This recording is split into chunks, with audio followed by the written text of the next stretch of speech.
At this time nga, maliligo na naman tayo dito sa kabilang island. Bali, ito nga palang pinagtapunan ko na yan, malapit sa eskwelahan.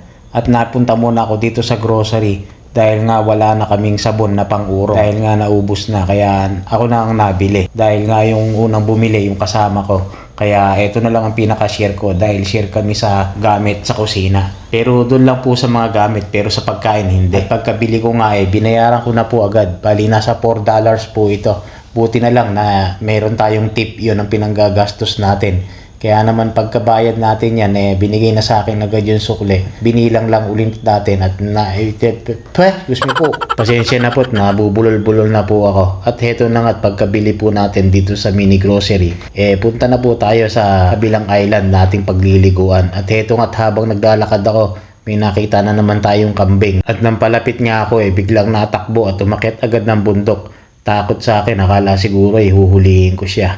At heto na nga't pababa na po ako dito sa may bundok na ating pupuntahan. Dahil hindi naman tayo pupunta ron sa restaurant namin. Dito naman sa may kabilang resort tayo pupunta, mga bossing. At habang palakad nga po tayo dyan, medyo delikado rito dahil nga pababa. Kaya eto, naglalakad nga po tayo.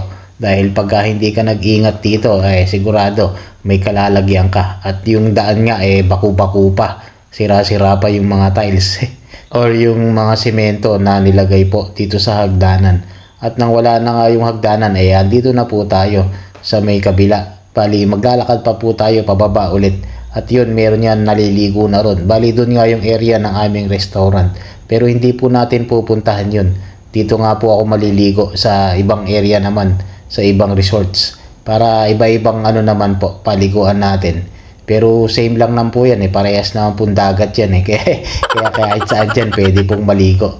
Dahil open naman po dito. At doon nga ako pupunta sa may puno-puno doon para medyo may lilim ng konti. Kaya dito ako pumuesto. At pagdating ko nga dyan, binabalang natin yung ating mga gamit. At may dala rin tayong pagkain dyan. At syempre, hindi mawawala yung alak. Nagdala ko ng isang bote, tsaka isang mineral, at tsaka yung makakain natin.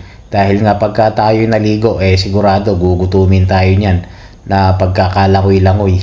At pagkatapos ko nga nainom ng konti, okay na yun. Konting shot lang at maliligo na tayo. Siyempre, yun naman talaga ang pinunta natin dito, maligo para ma-refresh tayo.